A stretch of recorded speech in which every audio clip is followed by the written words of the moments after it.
Hello, hello. I wish I could hear myself properly. This microphone's been all kinds of weird for me lately.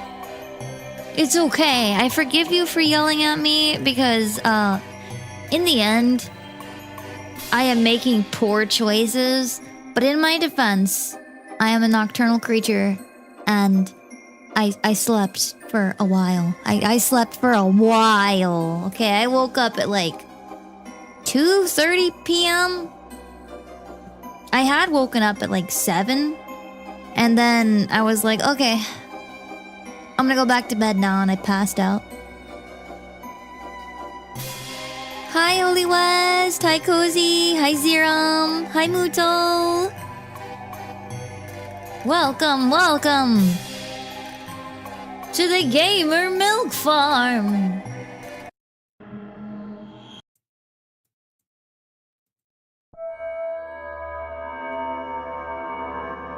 Let's go. Let's go.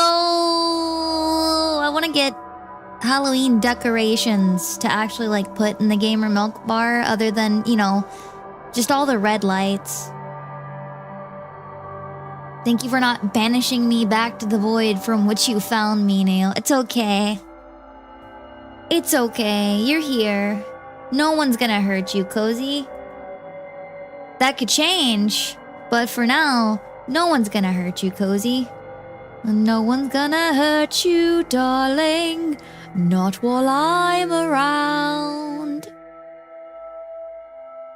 I haven't, but I have been like playfully whacking my roommates with it.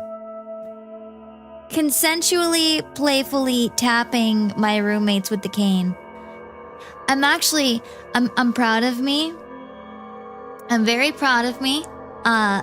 I went out in public multiple times now, and I used my cane. I didn't let my brain worms win, and I admitted to myself that I actually really fucking need this. And I've been making my life worse by not using it and thinking, no, maybe I don't actually need it. What if I don't actually need this cane? And then I stopped using it. And, well, everything's improving now. Why am I? We've been over this. I am a goblin. I am a ghoul. It is Halloween. This is my Halloween costume because I'm too poor to be cool and get a Halloween outfit. Or yeah, you get the drift. You get the idea. Okay? I'm working with what I got. And what I got is altering my skin color by throwing a green Sharpie into a bathtub and climbing in. My cane is cool. It is foldable, and it's blue with like purple and pink flowers all over it. Oh wait, no, they're just... Never mind, they're just pink. They're peonies. My peonies.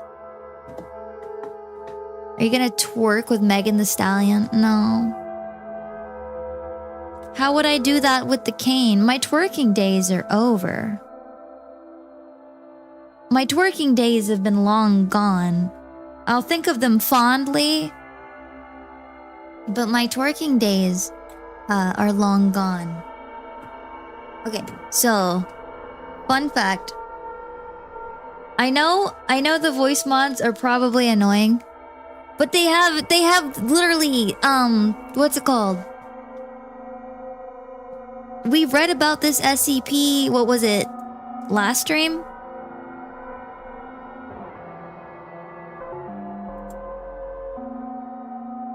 I'm trying to think of what it's called. What is that called? The guy with the mask. Plague Doctor. They have a Plague Doctor voice mod, and I want to see what it sounds like. No, that's broken my mod.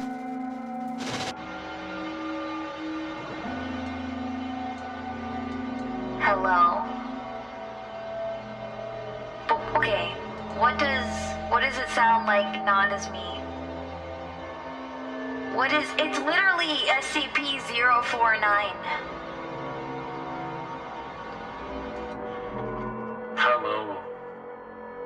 Oh my god, I'm the Plague Doctor now. Holy shit, do I sound handsome? No, I don't. Oh man. I'm so sad. But I feel like this filter would give a good vibe to the story reading.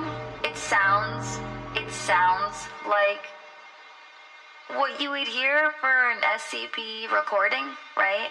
Kind of. I think I like the telephone one better, but I don't have premium voice mod, so I take what they give me. What does ogre sound like? Hello? Huh? Spooky. Spooky. Yeah, no, it is. It says 049. And it's got a Plague Doctor mask. Here, let's give it a test. I'm not Shrek! I'm a goblin. Look, I don't even have Shrek ears. I have normal human ear for normal human activity. Okay, anyways. So I went looking and I found what is supposed to be a very good, kind of multiple SCP content that doesn't seem like it goes together, and then it does. How dare you? I feel like I'm a well-adjusted individual. Look at me. Tell me that I'm a well-adjusted individual. Go on. Please. Please. Please. Please. Please. A fantastic day for capitalism. Forget it. Please. It doesn't matter if I held you at gunpoint. That's all in the past now. That's gone. That is all gone. See? Thank you. I am so well-adjusted. Yeah, I'm a very well-adjusted individual.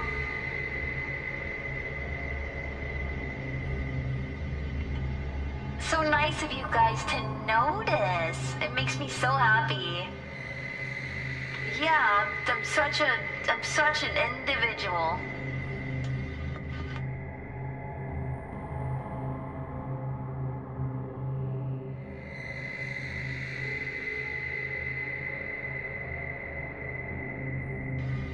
No. Now you're just being selfish. Gee, Sizzle! Welcome in. No. I was just talking to everybody about how I'm such a well-adjusted individual. And we're gonna do some SCP reading tonight. I'm gonna be big tonight. You guys don't get any of the jiggle. You just get my face right now. That's all we're gonna get. I would never throw tea. Though I do have a very, very large, very full pitcher of sweet tea in my fridge right now. See teeth? Yeah? I feel like on multiple occasions now, I have gotten to surprise people with the fact that I have fangs. They're so small that whenever I'm normal size and not like all up in your business, they're hard to see. But hi, Jesus.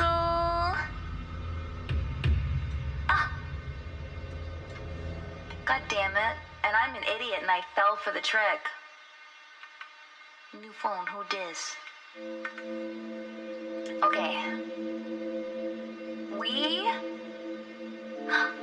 Bacon! Oh my god, no, don't torment me like that. I Bacon sounds so good right now, though. Shall we get started on the reading? This is Proposal 1 by DJ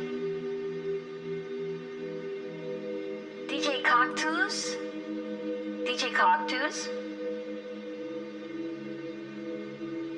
And let's see, SCP-001, Ouroboros.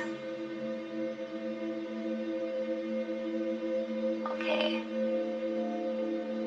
Pizza rolls? Oh, you lucky bastard. I think I have some pizza rolls, but I do not want to risk waking up my roommates, because it is 2 a.m., which is why this is like a little ASMR type experience. This is the closest you're gonna get from me for ASMR stuff. I also am hungry. The voices in my head that exist in Twitter are here. You guys can't see it, but they're here. And they speak to me, and they say they are hungry, and I can only agree with this statement. Yeah, the snake eating itself. Ouroboros. Okay. By order of the Overseer Council, the following file is level 5-001 classified. Any attempts to access the file without level 5-00 authorization will be logged, and the personnel responsible terminated. Input level 5, primary security credentials. Command /users/0513_6110-298-sins of the Father, sins of the Son, -3561840. Authorization granted. Primary I'm sorry, I failed you. We're out of the zone already. Authorization granted. Primary mimetic kill agents disengage. Good evening, 05-13. Warning. Parts of this file have been locked. Additional level 5 clearances required to unlock. You can hear my squeaky chair. Object designation number item -001. Containment class Thamiel. Containment status active-stable. Containment procedures. Item -001 is currently contained in San Marco, Mexico, beneath the previous site of the San Marco de la Vida Eterna Church. Original containment procedures have been proven sufficient to contain item 001. The area of containment is currently designated a high-security material waste disposal site, and Mexican law disallows individuals from coming within 10 kilometers of the site. Automated, closed-circuit surveillance drones are to maintain the perimeter around item -001's containment site, and have been designed to kill on site. I'm gonna pitch myself up. Because it's not how there we go. That's why I sounded so deep. 05 Memorandum 001-Alpha. The containment of information regarding SCP-001, formerly Item 001, is to be considered a high priority. I've allowed clearance in the database for the creation of a number of false objects in the slot. If anybody gets that far, that should be enough to satiate them. I pulled out some of the original -EXs to hold the spot until we can find something better. Expunge everything you find. Get rid of any leaks. Drown it all in as many kill agents as you feel is necessary. You have more than enough clearance to do so. -05-2. I'm blind. Here we go. Object description. Item -001 is the group designation for 9 human beings, ages 4 to 11, who gained anomalous properties as a result of Project 001, named Twins of God. See Project Proposal 001 for more information. Due to improper use of Item -001, resulting in the death of a high-ranking staff member, termination was necessitated. As a result, Item -001 was put into its current containment. All 9 instances of Item -001 are functionally brain dead, but continue to display signs of life despite the nature of their containment. Item -001 instances emit massive amounts of gamma radiation, often in excess of redacted GJ, in distinct patterns. When separated, these patterns appear random. However, certain characteristics become evident when the instances are brought together, and as such, each instance is contained roughly redacted from any other instance of Item -001. Additionally, Item -001 are noticeably radioluminescent. Video observation of Item -001 instances is impossible when instances are active, as video recordings experience decay of footage when instances are on screen. Item -001 instances are capable, when within a range of no greater than 20 meters from any other instance of Item -001, of long-distance termination of objects, places, or individuals. Additional information regarding this property is detailed later in this file. By order of the Overseer Council, Item -001 has been classified as a thaumial entity.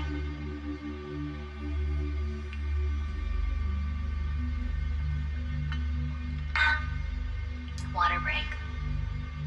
Warning. Additional information regarding Item -001 is locked and currently subject to Level 5 classification.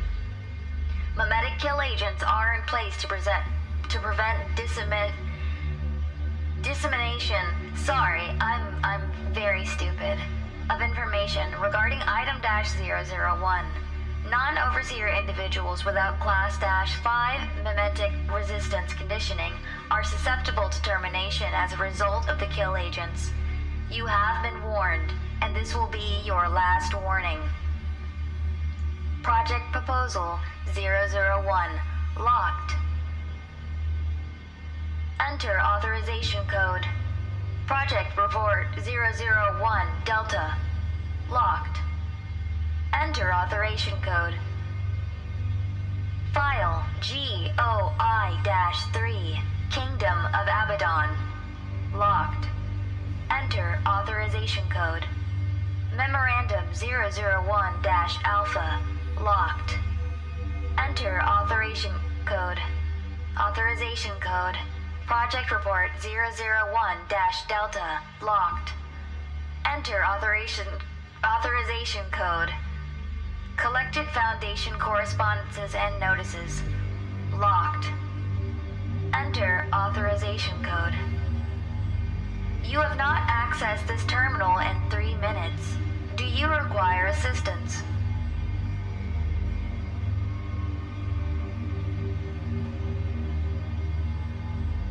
Oh, new audio file. Begin recording.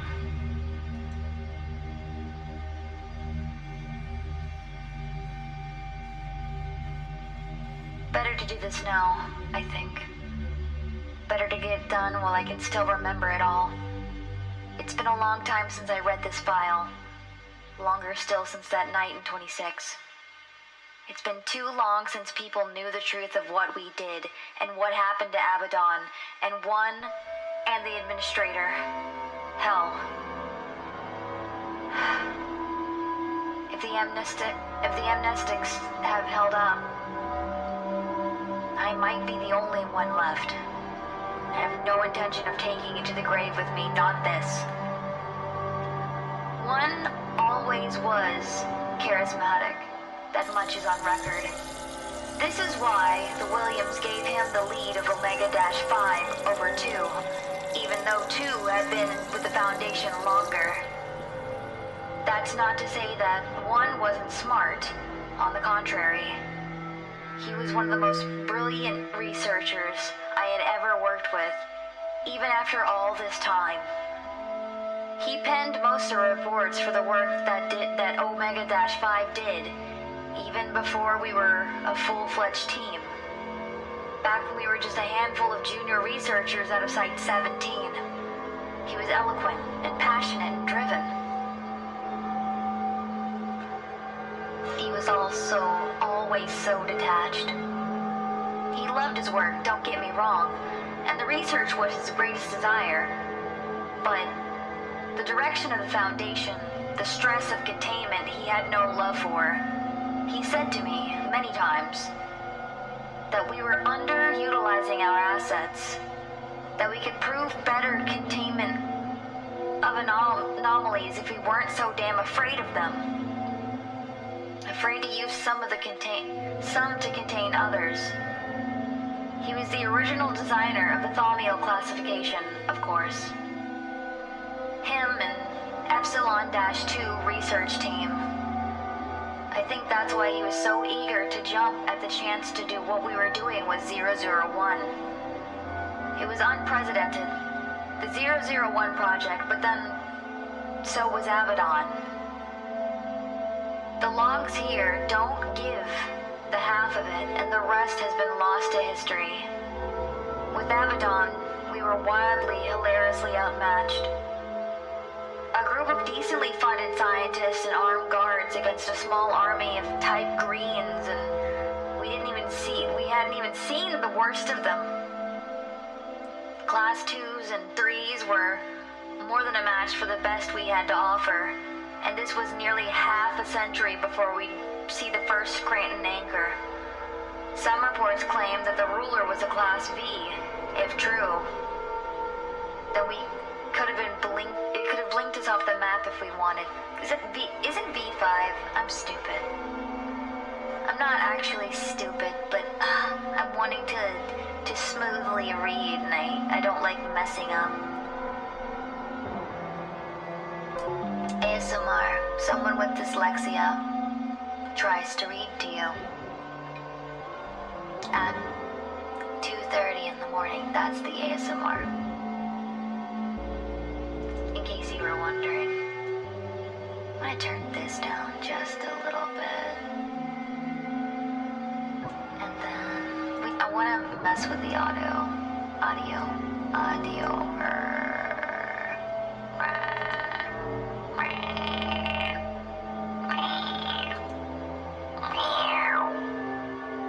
It's my cat. I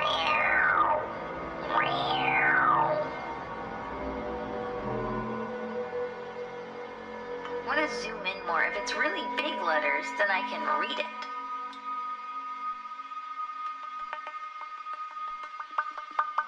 There we go. Okay. Abaddon was responsible for the complete destruction of 3 sites in 1922 alone. It wasn't just the sub-Saharan Africa either, although we certainly didn't publicize that. There was kingdom activity as far north as Gibraltar and as far south as Madagascar. They would enter sites, destroy everything, and leave with just a few objects. Shred the records too. And what were we to do? We'd only just begun classifying reality benders, let alone combating them. Were they to make it to one of the larger sites in Europe or the Middle East, it would have been a bloodbath. If you're reading this, then you've read the logs about 001. You know what it does, how we built it, the guns to end all guns, a weapon crafted out of human bodies that could fire and annihilate anything. Anywhere, at any time, all with just a brief description. One was fascinated by it, by them, the children. I can still hear them screaming screaming while they put them in the machine and pulled their souls out and replaced it with something else. It worked. And one was so proud. Then the time came to finish our task. The administrator flew in from 17. One of a handful of times I'd ever seen him in public. As exciting an event as it was, the air was thick with solemnity. We all knew the gravity of our task, understood that we were sentencing hundreds to death. I think that if we thought there was any other option, we might have shied away from the edge, but while we watched, one approached the glowing children and spoke the activation words. They were glorious in a way. The perfect balance of raw energy in human form. He leaned into them and spoke the name of Abaddon Citadel, and then they burst with light and it was over. We had no way of knowing whether or not it worked, other than what we had seen in other tests, and yet it felt finished. There was a feeling like a collective breath had been released. Then Williams disappeared. His clothes and protective gear fall into the ground in a heap, and as gunfire filled the testing chamber with smoke, we saw one sprinting towards an emergency exit and 001 glowing again. After this, it was all a rush. A quiet ride back towards our bunker as MTF teams rushed in to contain 001. A quick debriefing with other command officials questioning. Searches. It all blends together. One was gone, of course. They didn't find him, and they never did. He wasn't the only one who left. 4 other members of our team alone went with him. A number of other junior staff members and then about half the senior staff at Site 15 defected. All disappeared without a trace. Items, too. Right out of their cells. They discovered that later that it was a long time in the making, and one had helped foster the 001 project just to meet this end. Hi. I hope you guys are enjoying the spooky reads so far. I'm gonna message my grandma. Hold on. I didn't know it, but whenever we read the short stories, my grandma was listening, and she told me that she really enjoyed it. And so this is gonna be, we're gonna spend some time with my grandma as my grandma lurks in chat if she's awake. Where are you?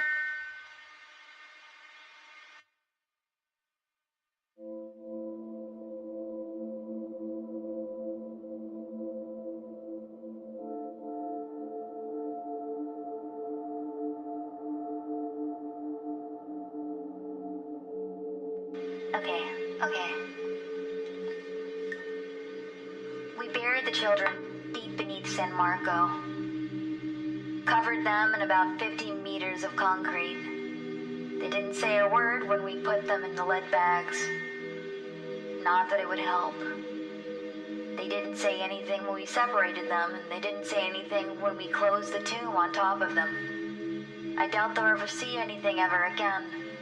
I have no doubt that they are still alive, though. The most powerful weapon in the world, armed and loaded without its trigger. One has the trigger, and one alone. With any luck, it died with him. In the end, we were left in charge, the 8 of us who remained. We picked 5 more of our brightest we could find, and we pushed on. Abaddon was gone without a trace. There was still so much to do, but we found a way to push forward. We made do, and in the end, we overcame. Oh my god, we popped a milk cherry tonight. Welcome in. Thank you for the milk donation. still think about the children and understand Marco from time to time. About the lengths we went when we were panicked and afraid. About the things we did. Even outside of the project. I think about one, too. I wonder if he found what he was looking for. I wonder if he thinks it was worth it. I received a message through the secure system nearly 1 year ago today. I said nothing then, but I'm going to add it to the file now. As for the contents, I'll let others decide. I've said enough. End recording. Command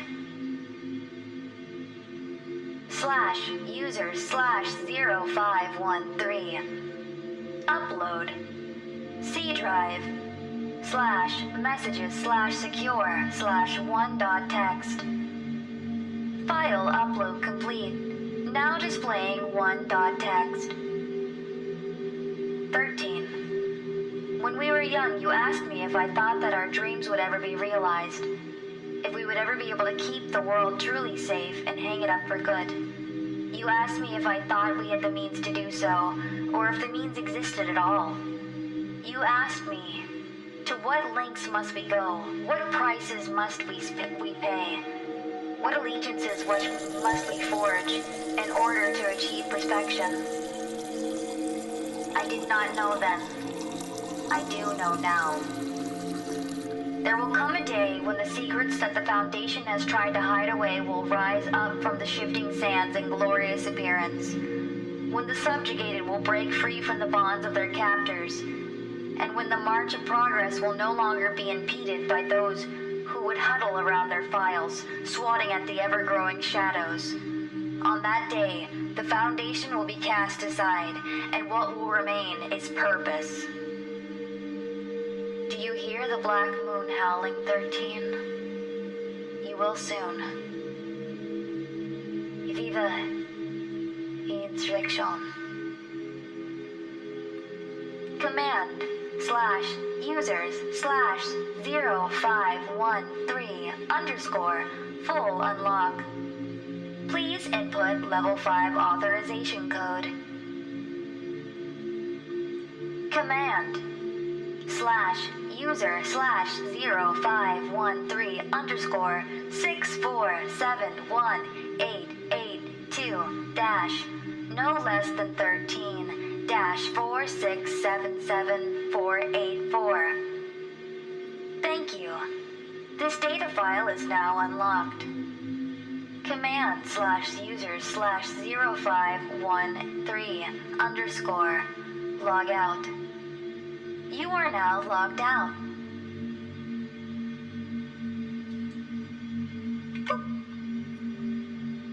We've got some footnotes. And that was the end. Ooh.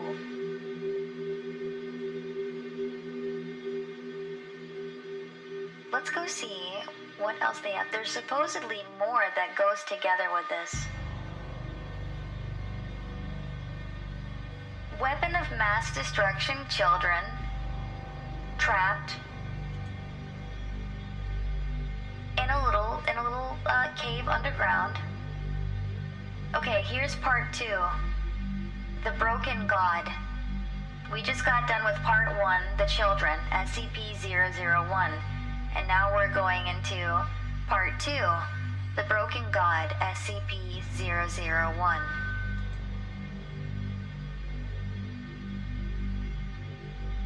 I'm gonna drink some water. Okay. 1 second, I have to check something.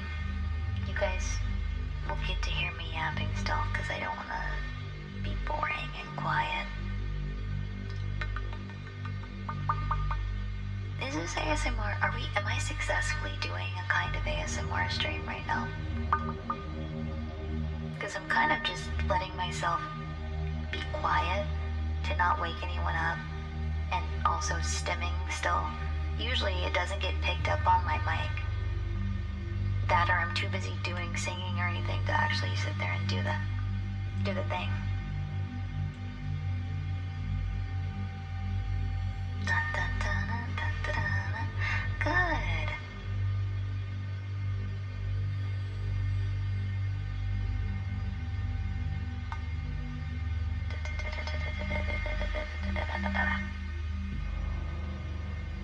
Is there like an ASMR,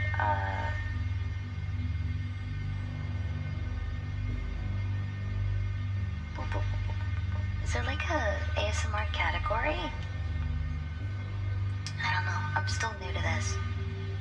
I'm wanting to get more practice with it, which is why we've started doing SCP readings and spooky scary story readings. You guys will hear me sipping water though. Okay.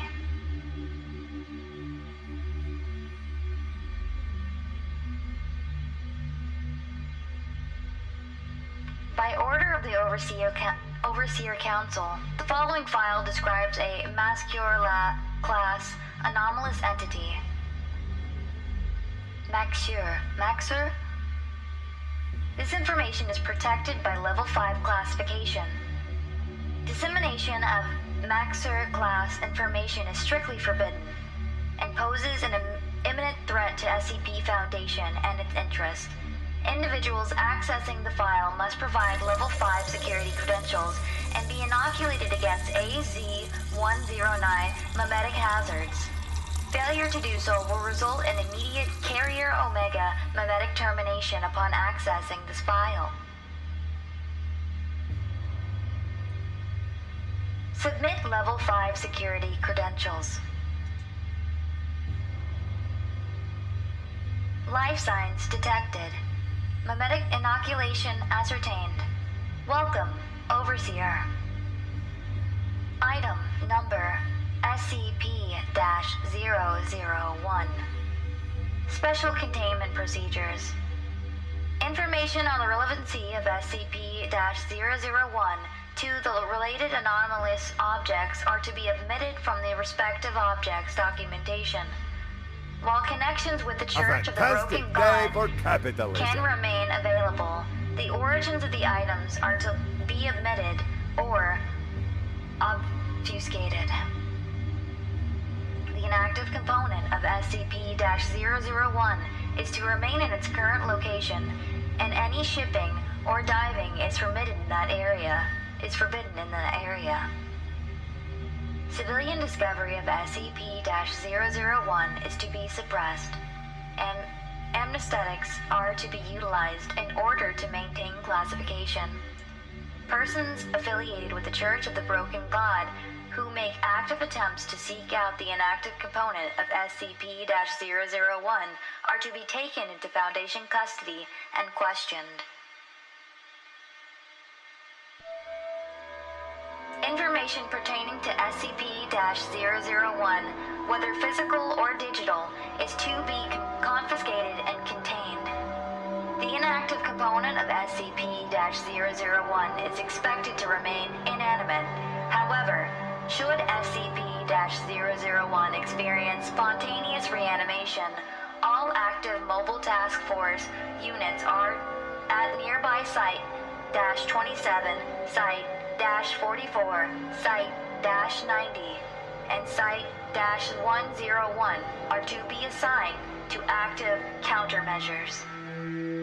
Should this event, currently designated as 001, Apotheosis event, occur in the modern world, it is believed that current means of information suppression would be insufficient.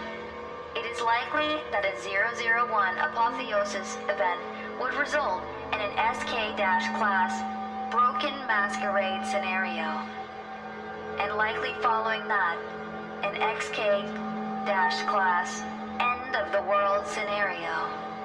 Hi Kono, we're doing ASMR tonight. I wanted to do some ASMR. I've never really done it before, other than my little toe dip into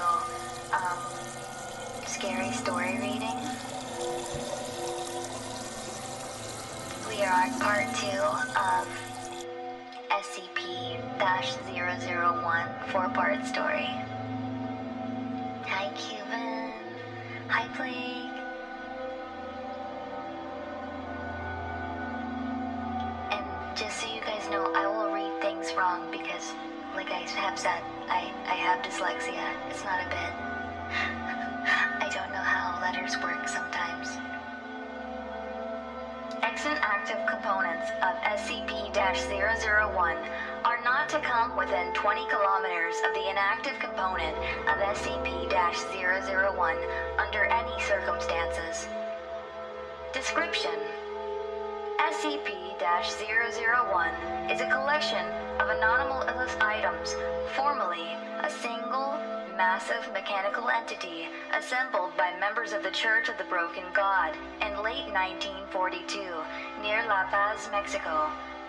Items include SCP-217, SCP-1139, SCP-882, and several internal components of SCP-629. A full list is available. Members of the Church combine the various anomalous objects in an effort to restore their deity. Upon activation, SCP-001 reportedly began to integrate metallic objects into itself while actively seeking another anomalous object. SCP-001 and the resulting 001 apotheosis event that took place as a result of its assembly was the cause of significant environmental changes in western Mexico and required one of the most widespread use of anesthetics to date. Post-event, the active components of SCP-001 were taken to Foundation sites for containment, while the inactive component of SCP-001 remained on the bottom of the Gulf of California at approximately 23.807269. -108.41869. Addendum 001.01. Collected information describing SCP-001. Transcription of statement by Father George Castillo, August 1945. Vernon was the first, I think. The first who contacted me after they found the heart. The way they described it, the fervor that was in its eyes, it captivated me. And I knew then. I knew that they had done it. I went to meet with Anthony and Salvador the weekend after my sister's confirmation. When they showed it to me, I was taken aback. It was little more than a pile of gears, pistons, ticking pieces of clockwork, and lubricated metal parts, all dutifully churning along without a power source. Within it, I saw the heart, just as they described. It spoke to me, not like you and I would speak to each other, but with images and feelings and pain. It was in so much pain, like the spark that had given it life made it realize what it was or what it wasn't, and it desired only to be whole again. Desire is a strong word, perhaps. Not desire, more than it was impulse. Something within the creature drove it forward towards some unthinking, unfaltering end. The creature they presented to me was not like the other artifacts I had found in a blessed. This one was different. There was something wrong with it, and I did not know until later what they had done. I begged Salvador to take it back to that beach and undo it. That it was not right, but they would hear nothing of it. It started moving before I left, shaking enough from side to side that it could achieve locomotion. It hobbled over a wrench, and the wrench became part of its body. They said to me, "Our God is unbroken." I never saw them again. Excerpt from an interview with Francis Bollinger in 1946. It didn't use words or any kind of language. It would make metallic sounds, but at the same time, images and concepts would come to my mind when we were around it. Have you ever felt when you have a thought or idea and it's all there, born whole in your mind? You still had to think the words for it, despite knowing the sentiment before you finished the sentence. It was like that, but from an alien mind. Truly, the words were divine. Excerpt from interview in 2007 with Trixie Silva, agent of the Unusual Incidents Unit. I need water. There were a few wolves. Wait, you know what those are, right? They're like hunters. They work for the Horizon Initiative. They confronted us near a church in Santa Margarita. Wanted us to turn in the stuff that we had collected for the Church of the Broken God. Like the Abrahamic stuff we handed over. We deliberated on whether we should give it to them. Our stance with the HI has been a bit shaky. More so in recent memory. While we had been on good enough terms with the local broken churchgoers, the wolves were are more aggressive. We looked over what we had, and while we did, this woman walked up. I don't know where she came from. She dressed like a hippie. Thin, iron chains for hair, but she seemed distant the whole time. The look in her eyes, her abnormal smile, like she was hardly there. She looked at what we had and said she only wanted this. I don't actually know what it was. A metal box. It whirred and clicked and put out this little beam of light in one end when we picked it up. Felt lighter than I would have thought. I asked why that was important to her, and she said it'd be easier to show me than tell me. She closed her eyes and bowed her head. She didn't move or speak after that, so I closed my eyes as well. She brought her forehead to mine, but kind of offset. We stood like that for a second. Foi muito estranho. Before she suddenly moved her chin down, maybe jerked down slightly. The world dropped beneath me and I fell. Something clicked in my mind, an image of two gears, formerly meshed together, now broken away. I felt the teeth of my spine arch out as I bent over. One step and I clicked along on the multidimensional cog that was the planet.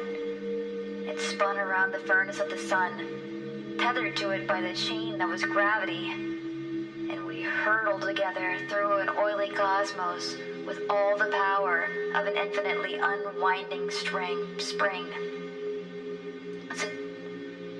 Sorry. It was an experience. No.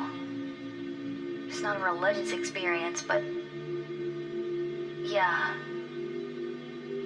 She told me to pick the box back up, and it felt a lot heavier than before. I couldn't tell if it actually had more weight or if it felt more significant.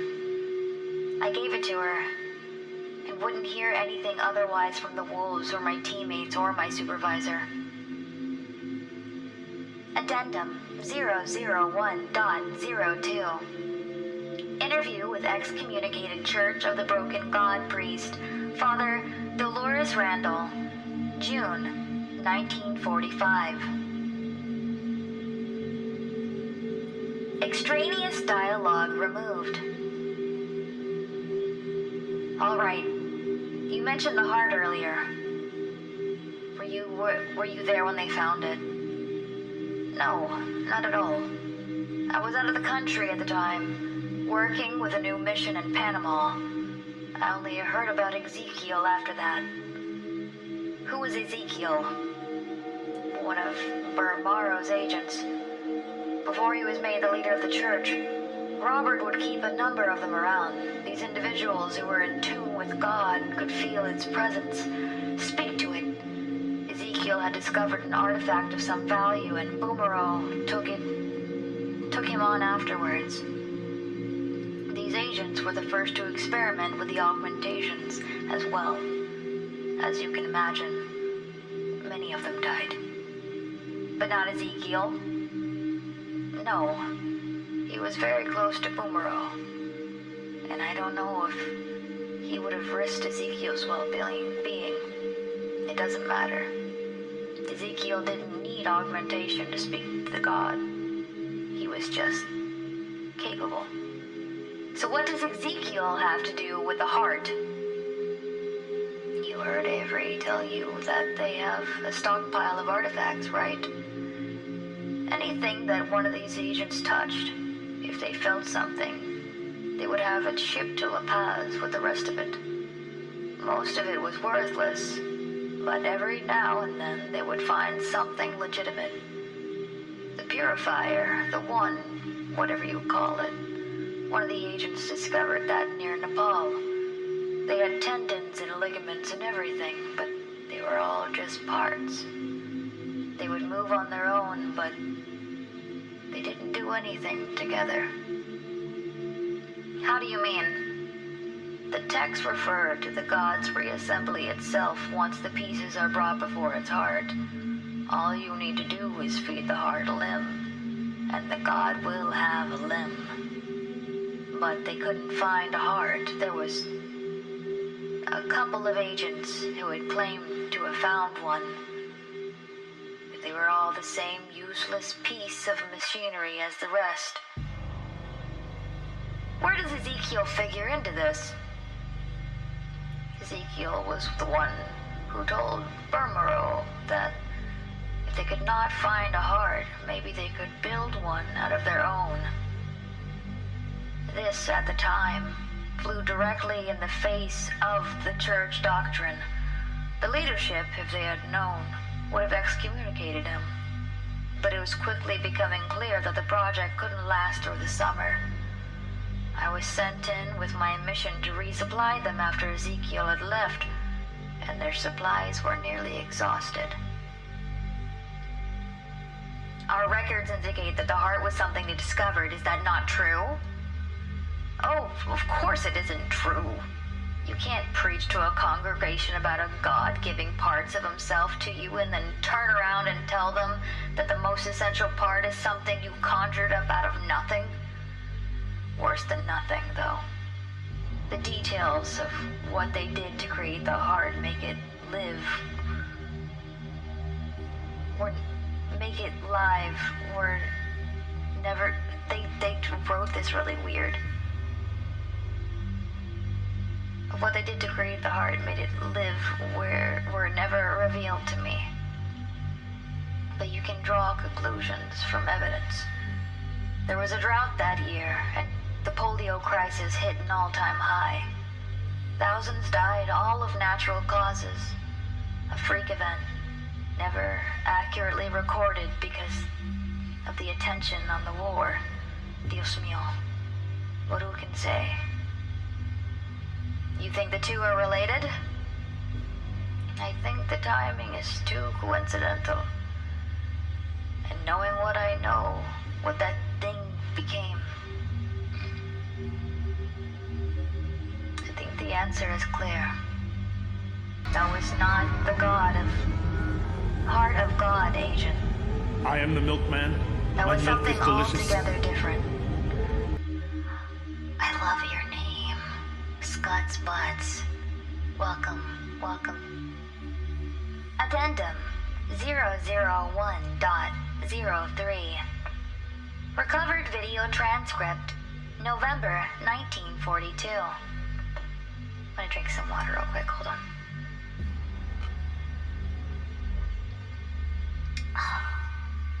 Liquid.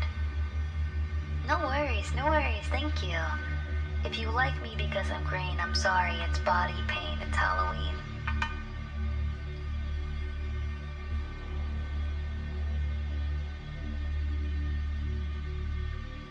Video recovered from local documentary film crew. Shot begins on a destroyed home. The wreckage centered around the garage. Metal fragments and strips of rubber trail down the driveway and onto the asphalt and go down the street. Pieces of various automobiles are strewn across the street and sidewalk. The trail leads to SCP-001, which is integrating a truck into its chassis. SCP-001 continues to the nearest house, where it begins consuming the gutters. Residents of the area flee the scene, several injured by discarded shards of glass and twisted metal discharged by SCP-001. Lights produced from various parts of SCP-001's body focus on the various prone figures. A section along the undercarriage of SCP-001 alters and drops away from the main body, which continues down the street in search of more sources of material. The ejected subsection continues alterations, forming a vertical pod somewhat resembling a human spine and ribcage. Pod collapses in various areas, the rib-like protrusions extending outward as the rest of the pod changes into a humanoid form roughly 3 meters tall. Light is produced from the head, which is focused on a nearby civilian. The metal humanoid picks up the civilian, who appears to be dead, and places it into a small chamber between the humanoid ribs. The ribs vibrate as the humanoid approaches a second civilian, who is attempting to crawl away. She attempts to struggle as the humanoid lifts her and places her inside its chest cavity. The humanoid turns away from the camera to approach a third civilian, and what appears to be a woman, dismembered, hand falls to the floor. A growth on the humanoid's back slowly expands as it continues to gather bodies. The body of the humanoid decreasing in size as it does so. By the sixth consumed body, the growth is larger than the humanoid, and it is unable to continue bipedal movement. The limbs recede into the body and the ribs extend to allow it to scuttle onto the roof of a nearby house. It remains in place for 20 minutes. The bulbous exterior cracks and is torn away from within, revealing 3 humanoids. They each appear to be symptomatic of SCP-217 and exhibit physical characteristics of 6 captured civilians. 1. A female with chains extending from its scalp shakes another, which appears to be dead. The third, a male with clockwork limbs, examines itself before jumping from the roof, landing on its stomach. It does not appear to be damaged by this, which seems to cause it distress. It then pursues SCP-001, which is consuming another vehicle farther down the street. The female humanoid notices the camera crew. It begins to wave, but quickly stops. It looks towards SCP-001 before jumping into the backyard and out of the camera's view. Addendum 001.04. Taped phone conversation with Robert Bumaro. Note: the following is audio from a taped conversation between an agent of the Church of the Broken God, name unknown, and Robert Bumaro. The call was recorded in December of 1942 and was collected by Foundation personnel during a raid on a church stronghold in 1966.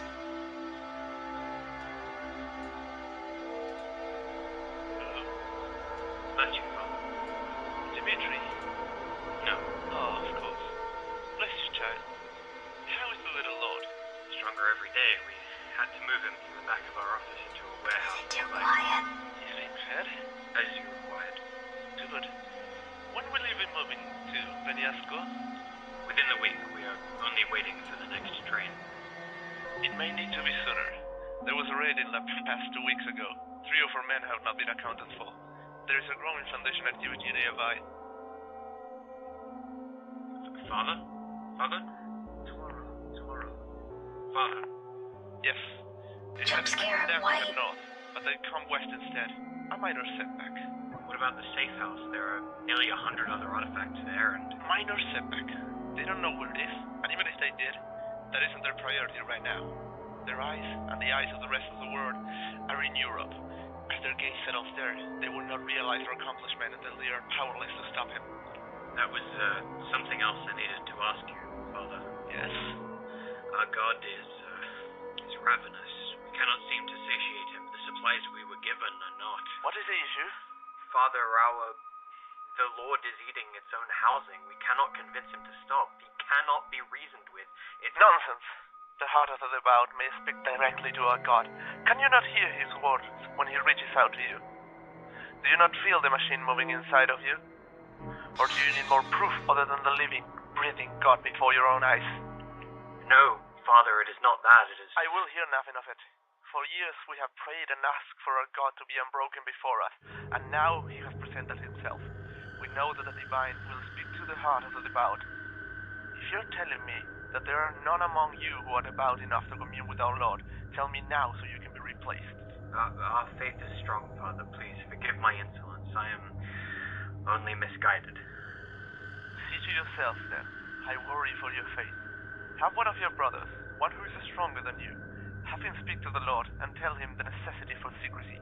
Our Lord will understand, no doubt. The unbroken God is a reasonable God. Yes, bless you, Father. Bless you, child.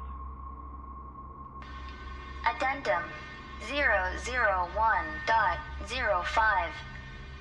Escalation Report, December 1943. The following is an interview conducted with Foundation Commander Mark Peterson of Site-74, the director who prior to the 001 Apotheosis event was stationed in Mexico City, was on site with Foundation personnel in La Paz during the event.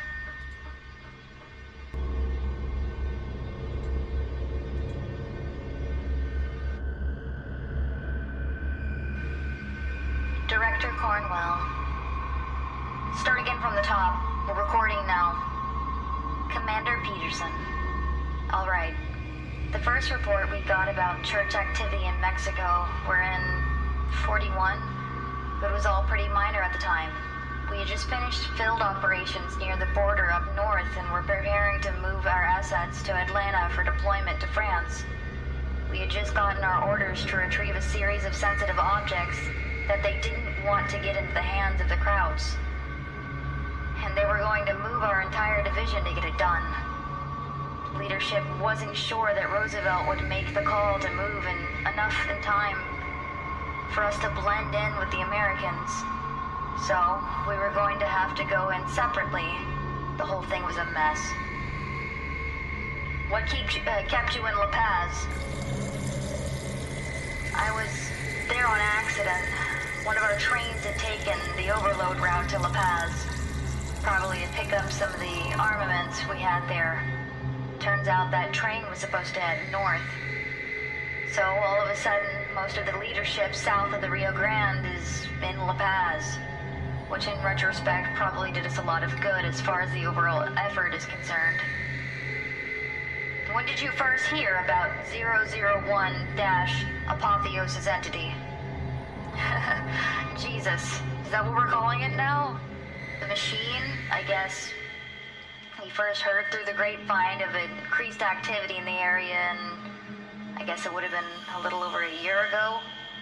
We ended up in El Paz in October of 42, so yeah, that sounds right. The first concrete evidence we got that something was wrong was when a train of refugees? Seems kind of silly to call them that, but I guess that's accurate. They showed up in El Paz near the end of October, talking about how their entire town had been mulched. They didn't really elaborate much, just kept saying, La Máquina, La Máquina. You know, the machine?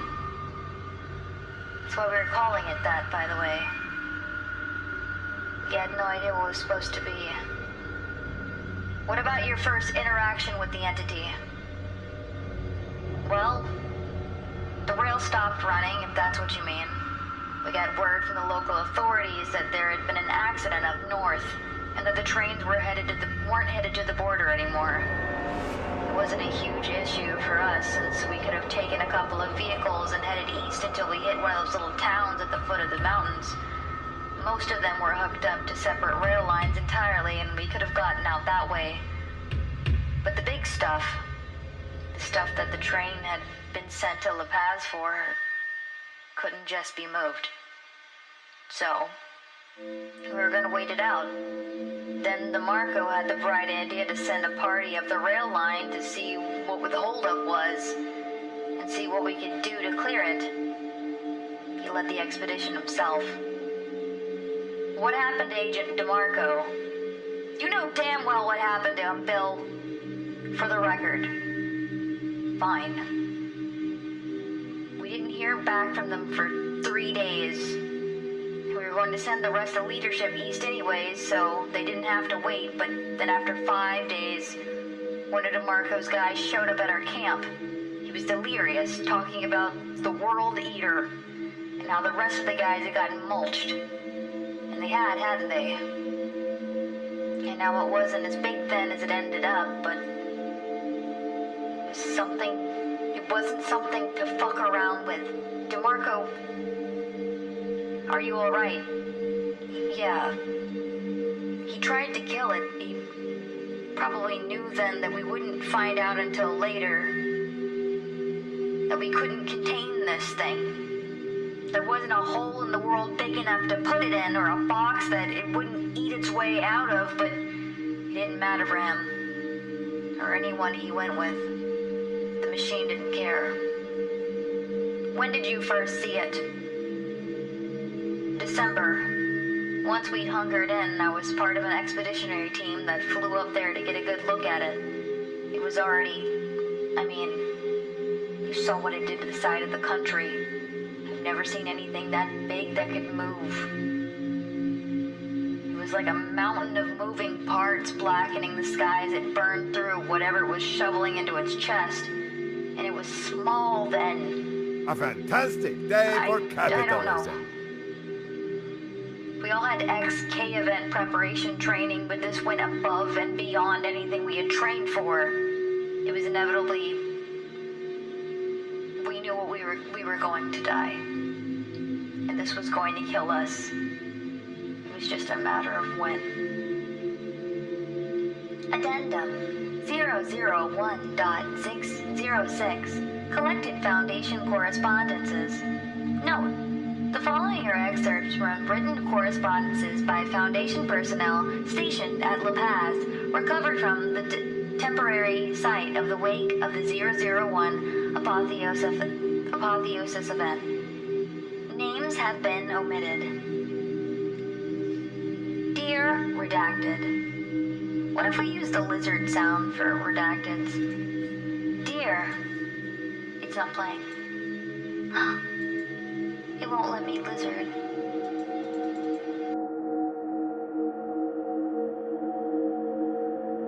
I crashed voice mod by trying to press the lizard button too many times. It did not want to play the lizard sound.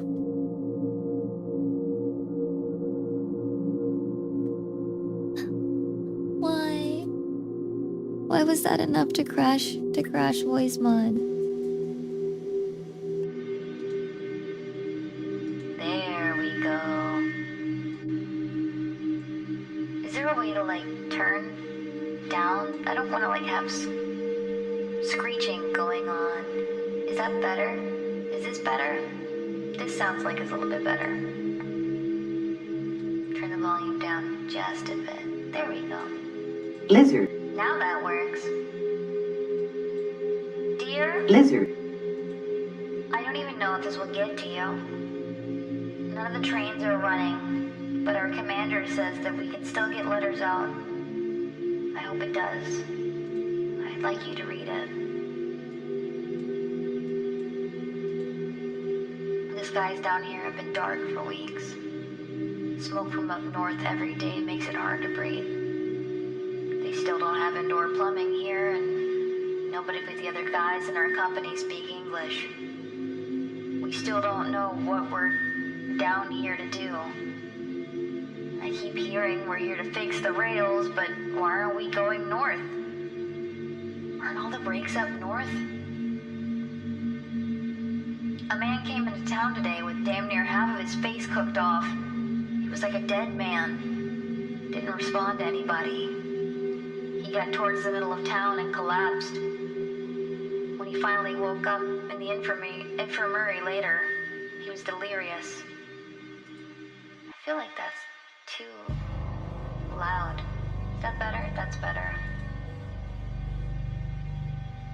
Telling a story about a machine the size of a mountain that spoke to you. Said there were people jumping out of their homes and running just to throw themselves in it.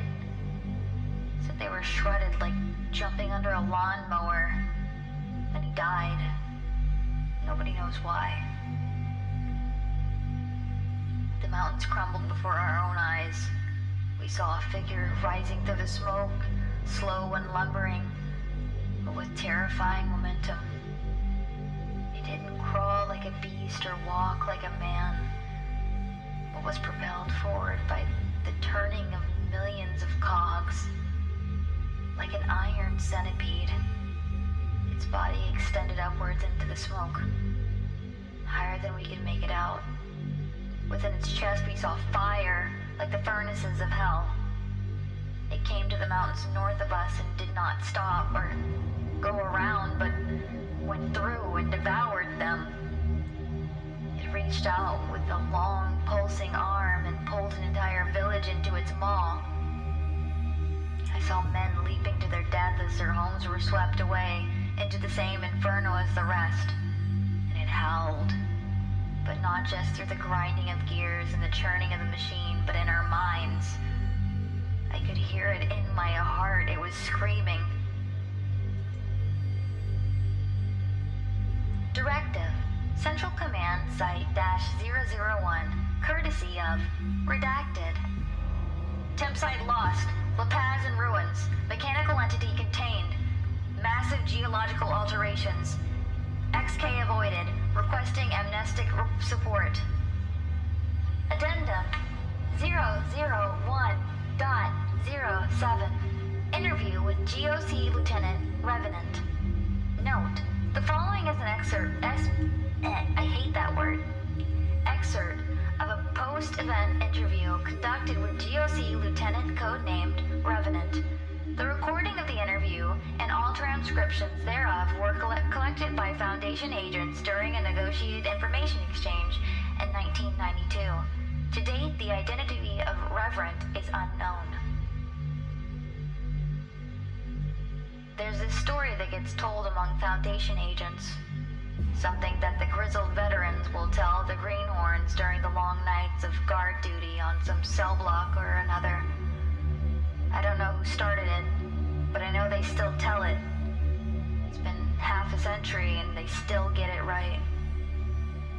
You can give them that much credit.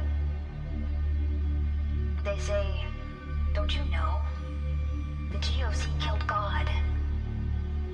But the greenhorns will say, no, that's not true. God isn't a cell at site, whatever. The GOC didn't kill God. And they're talking about that type green they've got locked up somewhere, the one who thinks he's the Christian God. Then the vets will smile and shake their heads and won't say anything because they all know. They know that in 1943, in the midst of the apocalypse, the Foundation could do nothing but watch the end while the Allied Occult Initiative, a poorly funded, undermanned, inadequate predecessor to the Coalition, saved the world. The metaphorical gun was found on an island off the coast of Greece. Couldn't even remember what it looked like.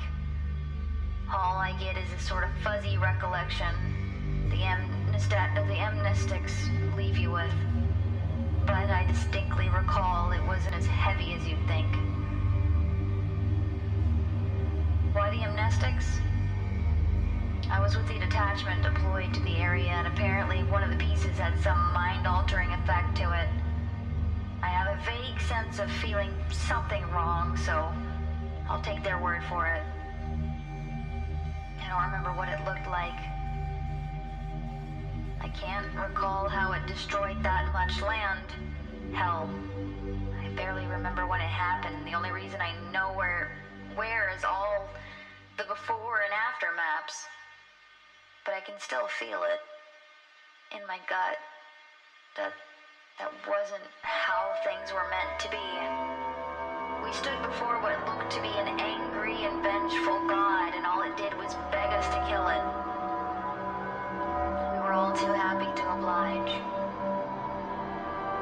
Addendum 001.08.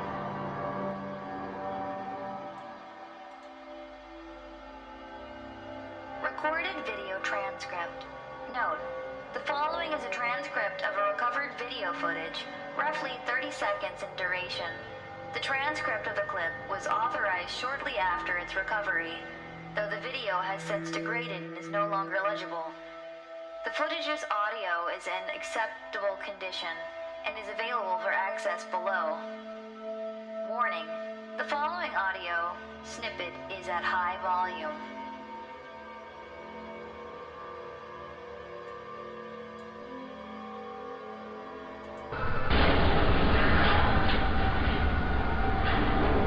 Recording opens on a town. Many buildings are collapsed or engulfed in flames. There is significant activity present.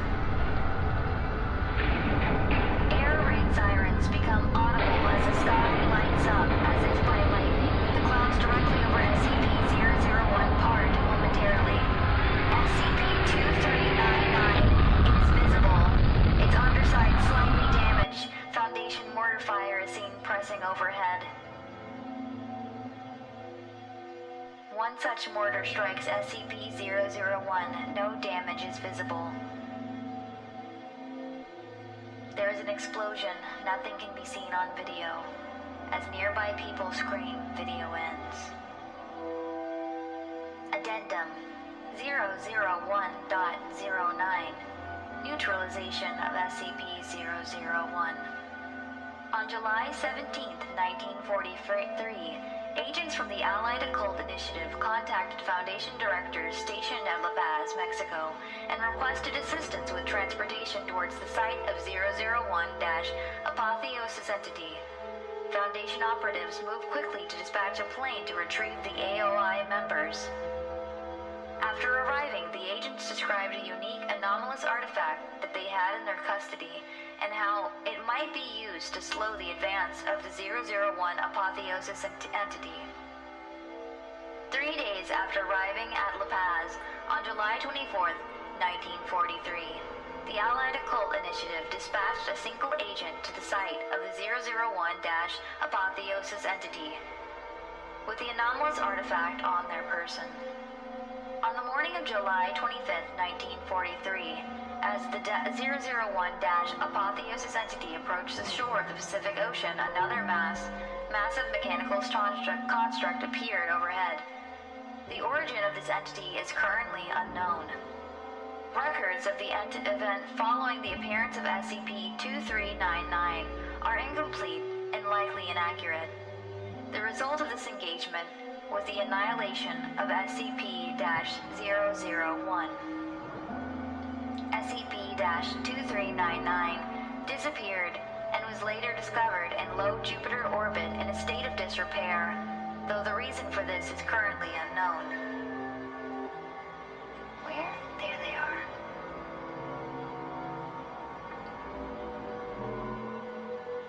One second, I gotta do something. There we go. Thank you, Tweezers. You saved me from pain. The remaining inactive component of SCP-001, a massive unassembled group of machine parts, remains at the bottom of the Gulf of California. Upon removing SCP-882 from the inactive superstructure, the remainder collapsed and became wholly inert. Following the 001-Apotheosis event, a massive amnesticization of individuals in and around the area known as Baja California took place. These efforts were aided by the quantity of thick, black smoke that accompanied SCP-001, and current historical events describe the event as a forest fire. Significant effort was made to adjust maps of the area, as well as relocate displaced civilians. Because of the need for a widespread amnestic regimen, several experimental neurotransformers were used, and because of their poorly understood side effects, it is estimated that no fewer than 2 million people across the world died in the decade following the 001-apotheosis event. Addendum 001.10. Collected Allied Occult Initiative documentation. Note: the following document was given to the Foundation personnel by POI-004D/001. See Addendum 001.12. It is currently unknown how the document came into POI-004D/001's possession. From the Office of the Authority General of the Allied Occult Initiative. Priority Tango-11. General Darius, Artifact Collection Report. Authored Lieutenant Van Pelt, CO, Colonel Bagram. Report length 57 pages. Summary of report. On December 30th, 1942, a rogue humanoid entity, anomalous in nature, was sighted by a patrol near a small island off the coast of Greece. This entity, who claimed no name and did not communicate readily in English tongue, was carrying a small cubic artifact no larger than a baseball. The entity appeared to be feminine and had a number of steel chains extending from its scalp. Entity was originally willing to give up possession of artifact classified AR-213, but became hostile shortly thereafter and began speaking. Entity made threats on the lives of the squad and subdued 2 officers before being incapacitated by Sergeant Dixon. Entity made reference to the west of the Mexico country, demanding to be freed so that the artifact could be taken there. Further research has uncovered increased SCP Foundation activity in that area, as well as some minor geological disturbances. On the orders of Colonel Bagram, 2nd Platoon was ordered to ship to the site of disturbances with the entity, classified EN-340 in tow. After boarding the ship bound for America, EN-340 became passive, albeit obviously uncomfortable and disturbed. Recommending further psychological evaluation of EN-340 upon return prior to termination. Once analysis of AR-213 is completed, artifact will be shipped to Zurich for incineration. Report is attached for your consideration. Lieutenant R. Van Pelt, 2nd Platoon, Allied Occult Initiative, Peacekeepers. Addendum 001.11. Agent Ruberson's statement, January 1944. Note: Agent Aaron Ruberson was on site during the collection of SCP-001 artifacts. As the most senior member of Foundation staff assigned to the collection effort, he was required to submit a post-event statement. This report was filed at Site-17 until it was added to the other classified material related to SCP-001. It is unknown whether any other individuals had knowledge of this report or if any copies were made. The following is an excerpt from that statement. We took what we could find from the shores first. Little things. Gears and pulleys and pistons, things like that. A lot of it was garbage, but they were still twitching, spinning, turning. They all still had life in them. The small stuff sort of died off after a couple of hours, but I heard that bigger pieces will still churning weeks later. like cutting the head off a chicken. The important parts, the ones we knew were actual church artifacts, we managed to bag and get moved to the train in La Paz for transport. I counted, Christ, maybe 100? Individual, anomalous artifacts. Some of the boys at the train station joked that they had to build a whole new site just to keep it all. We kept casualties low. Fortunately, most guys just being dumb around machinery, acting like it still couldn't take their arms off. Rodriguez got his hand crunched, and we had to help move him to the local clinic. I think we only had one death the entire time. One of the locals we hired to help dive down into the bay and get straps around the heart so we could pull it up. I didn't see it, but I heard about it. Said they found him with his head smashed between two moving pieces. Said it looked like he'd shoved it up in there himself. But I don't know. I didn't see it. I did see the tags, though.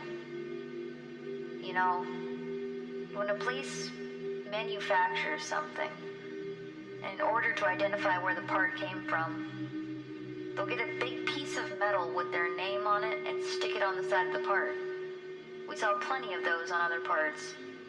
The stuff that it had collected while it was eating its way to the sea. None of the church artifacts did, though. They all buzzed along like everything else, but they weren't marked. You could feel something when standing next to them, like serenity. The whole project was like that. It felt calm, like relief. Except for the heart. When we finally got it out of the bay, we had to keep it on the shore for a day because of the weather. So the locals started to get itchy. Said they were hearing voices. Wouldn't go near it. Didn't matter how much money we offered them. Had to wait to bring in more support from the base up north just to get it loaded on a ship. I don't know. I've seen all kinds of things, but mimetic resistance is pretty high. I had to pass a handful of tests just to get this assignment, and everything was clean, but I can't deny getting another kind of feeling around that heart. I don't know if I'd say I was hearing voices, but right, the tags. It was as if we were loading it up on the ship that was going to take it to the north, and I saw them for the first time. Didn't even think to say anything then. I didn't even pass my mind until I started looking onto some other files. Then that ship crashed in the storm and they lost the heart. And the whole time I just kept thinking about those goddamn metal tags. I realized it then, I think. That wasn't just a church artifact, Johnny. They said property of the factory. Addendum 001.12. Interview with POI-004D/001. Note, the following is an excerpt from an interview in 2009 with POI-004D/001, who claims to be part of a previously unknown sect of the Church of the Broken God. Contact was made with cooperation of the Unusual Incidents Unit, who had interacted with POI-004D/001 as detailed in Addendum 001.01. Water. Oh, God. So tell me, what do you think you know? I see. Interesting. Well, you're not entirely wrong. And that's commendable in this day and age. There are a few key details I feel you may be overlooking, and you may be overhauling information handed to you by a self-admitted amnesiac. Let me set the record straight. The God did not kill Yahweh, as they may so proudly proclaim. And that was not the broken God they destroyed. It was a piece of it, surely, but you show me a camshaft and call it a car? Oh, so you have some parts together. An engine, perhaps, but not a car. God is much simpler than that. God is everything.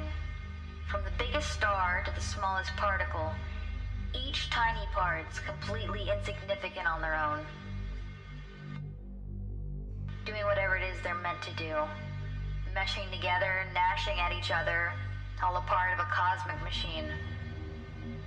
The machine aspect was, at some point, likely simply a metaphor, an idea. But I'm sure you know, ideas are powerful. They make things from nothing, or change things already there. And with a small spark of the divine, a symbol becomes real. Have a planet with as much life as there is here, you generate a lot of ideas. And you may ask me, why is it called the Broken God? There are a few possible answers, something as simple as translation issues, reinterpretations made physical by the devout. Is broken simply a poor translation or some other nuanced word? Was God a being that broke in the Big Bang? If so, why did it break? And what will happen if it's repaired? I can answer none of the questions, save the last, but you already know the answer. Whatever God once was doesn't matter ultimately. What matters to you is that it must remain as it is, broken. God knows that. The more powerful parts, the mechanical components, the more conventional sects may label as holy. They know they are not meant to be one solid thing. And even when forced together, a foreign force driving them, they know what they really are. Bits of the monster will work to destroy itself, deploy smaller entities to do the job. The GOC didn't kill it. They took the gun from its own hand and claimed credit when they pulled the trigger. The problem is that humans are too small a part of God to remember what it was like before. And so those like Boomerang will invent new ways to push us towards singularity. Because that's what will happen. Did you see the underside of the destroyer? It was damaged even before the encounter in 43. And if you look very closely, you might have seen the scars were getting closer and closer to the power core. It even managed to damage whatever let it slip between the layers of reality this time. Eventually, the monster will win. It will destroy the destroyer, devour it, and with its power consume everything, and I mean everything. God will return to being one gestalt being, a singularity, and then break. And this time, it may have some outside force within it. The rust of the factory, the blood of a divine king. The fifth is wonderment. Some random person on the street with enough spark in them to be a reality bender. They will have a hand in remaking the universe and close the secondary loop of all of this. No, that doesn't concern me. It's an eventuality. It's meant to happen. Who's to say it hasn't already happened and your people were the winner? Maybe humanity itself was the winner. But that doesn't mean I'd be against putting it off, allowing the primary loop to continue. Yes, it's possible.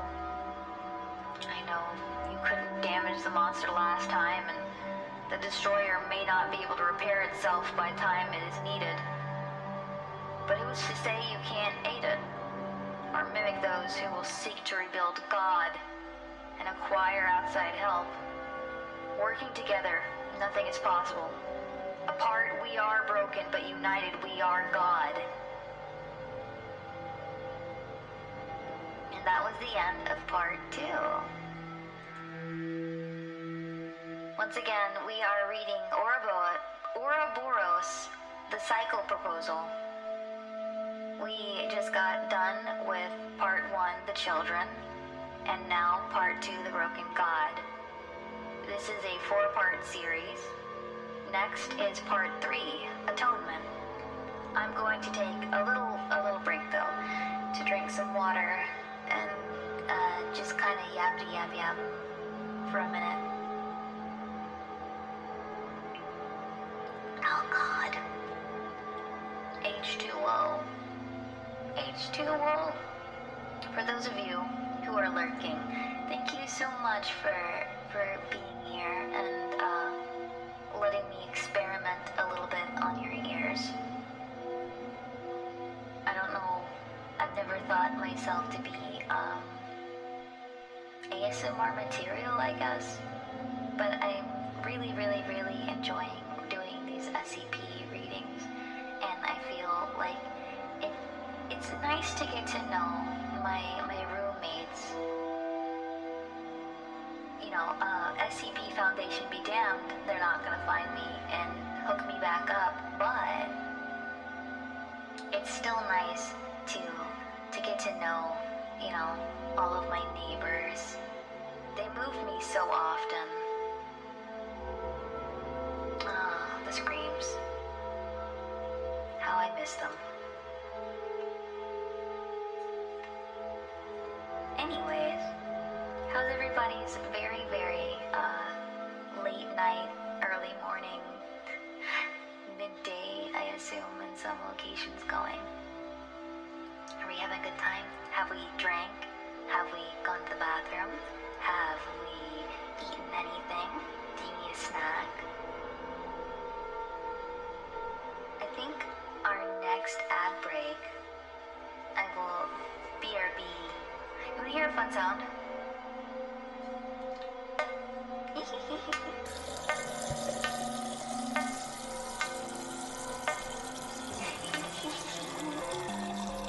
Hi, Lousy. Welcome in. We're doing SCP readings. We're reading a 4-part SCP short story called Ouroboros. And we're about to start part 3, Atonement.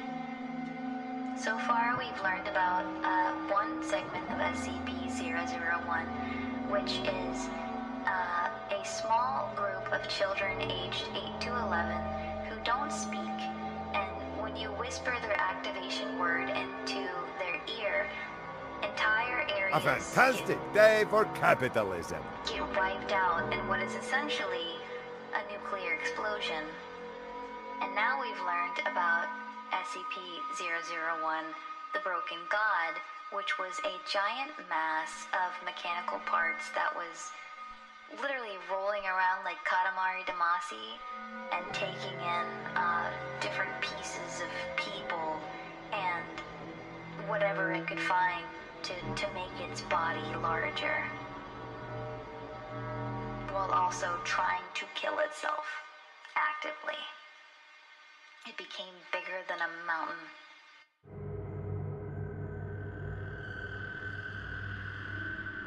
Good. I'm glad you're having a good morning. Oh, Bitsy. Bitsy, my lovely little lady Bitsy.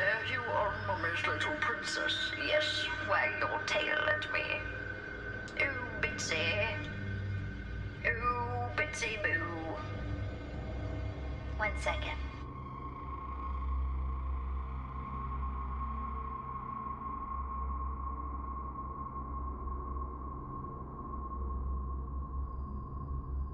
Here, take this noise again, because I like it.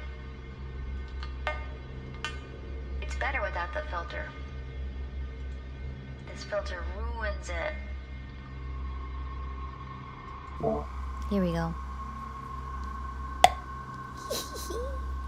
Such a good sound.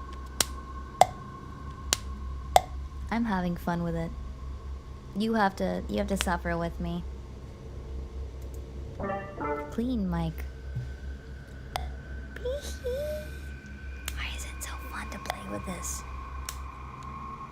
It's a little plastic tube I have on my desk, like you would have mini M&Ms in.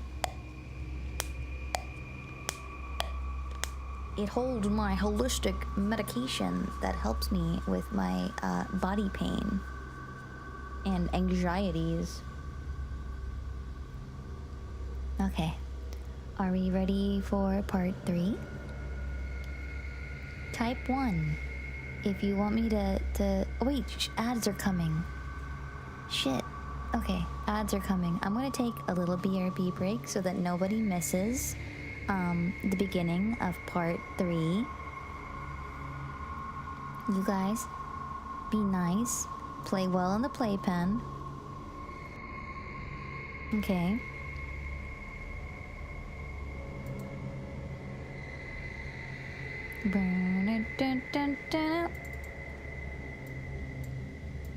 Ad break. I don't want anybody to feel like they're missing anything. I would feel really bad, because this is a fun little experience and I'm liking sharing it with you guys. I was lonely. I could not sleep. So I said, well, I'm done with my work for the night. Why not come read? And here I am.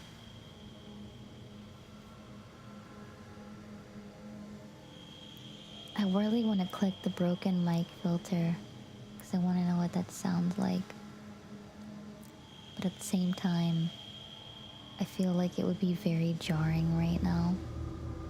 Extremely jarring. It was jarring earlier.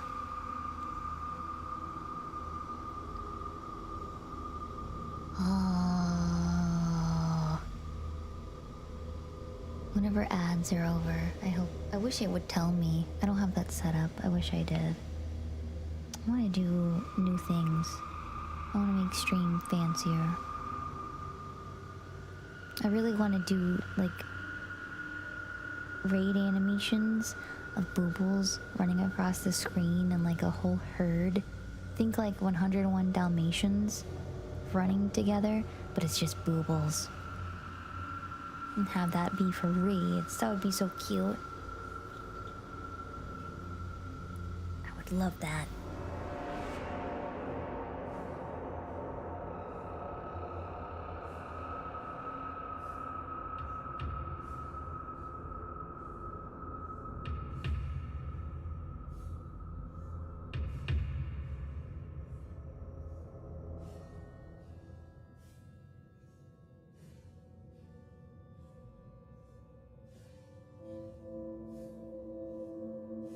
Okay, I'm gonna ask in chat, are ads over? Are you free?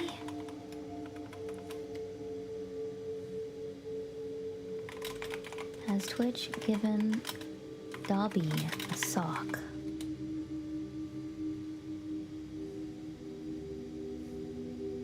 I need to know. I'm so curious. Because I wanna read more of this. I'm wanting to know. I think I'm kind of figuring out what it all means, because it's supposedly all the stories don't seem like they're connected until the more you read, and then you realize, oh shit, these all go together. And I think I have a theory. I think I have a theory on what it all mean.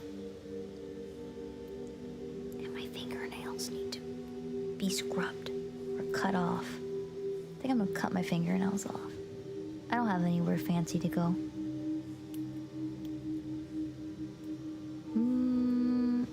I'm gonna assume that we're good to go, and I'm just gonna get over here.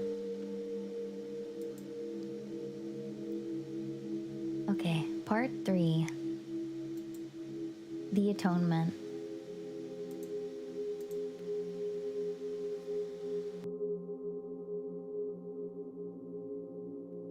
I feel so silly because I have to be so zoomed in to read anything. Okay. Item number Oh wait, we need the spooky filter. Teehee.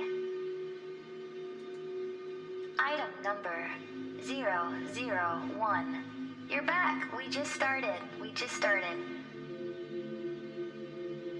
So I'm literally reading the first segment. Level 5, top secret. Containment class, Keter.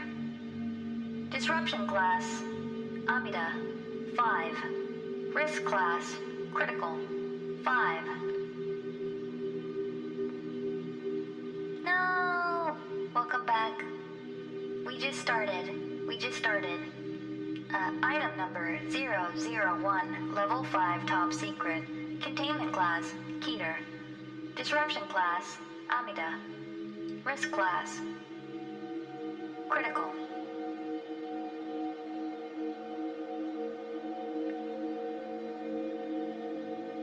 Archival specifications. This data file, being designated SCP-001, will exist separately from the decoy SCP-001 archive on the primary Foundation database and will be accessible only by closed units at Area-11 or Site-01. No other instances of this data file may exist. This data file is designated to corrupt any system on which it exists that do not carry the encryption markers of either of those two systems. I need to clean my glasses. Welcome back. We just started part 3. Let's find out how far 001 really goes. Special containment procedures. SCP-001 is currently contained within the I can't read that. We're just gonna call it the PF Spatial Stabilization Array located on the 6th basement level of Armed Dimensional Containment Area -11 near Kuhns, Norway. SCP-001's containment chamber must be kept at a temperature no greater than 2.K. A full contingent of research staff as well as 4 applied task forces are to be stationed at ADCA-11. Currently, those assigned task force are ATF Indianapolis -13 Killboys, ATF Detroit -11 Blessed Rain, ATF Atlanta -9 Sherman's March, ATF Nevada 3 Fire Starters. In addition to the standard construction of the PFA, several significant modifications have been made since the discovery of SCP-001. The addition of 3 additional Ivory Cannon-class liquefied fluoride thorium reactors to balance additional energy loads. 9 magnesium alloyed suspension rings to maintain structural integrity of the array. 16 Scranton-Kemp harmonic dampeners to control excessive energy output. 3 polycot deflector dishes to control excessive energy output.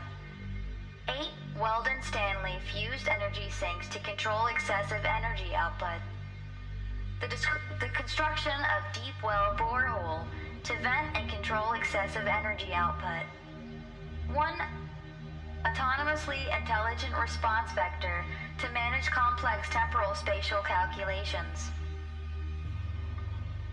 Should a destabilization event occur, the 40 days protocol is to be implemented. The acting site administrator will initiate a full evacuation of the facility, which will begin a 40-minute countdown.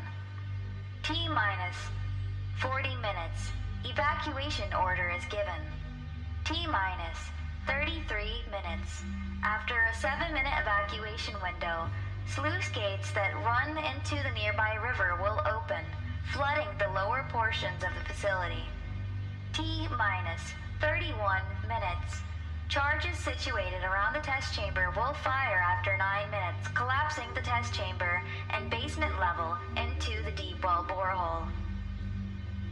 T-minus 21 minutes. Additional charges set across the entire site will fire, collapsing the entire structure into the borehole. T-minus 6 minutes. Charges set in the mountainside will fire, causing a landslide that will fill and cap the deep well before being sealed by a set of locking seal plates designed to extend but out over the full width of the borehole. T-minus 0 minutes. The on-site nuclear device located at the base of the borehole will fire, destroying SCP-001. In the event that the 40 days protocol does not prove sufficient to destroy the anomaly, all designated Foundation overseers, regional administrators, directors, and executives are to report to Overwatch Command Site-01 and await implementation of the Tresidem Protocol.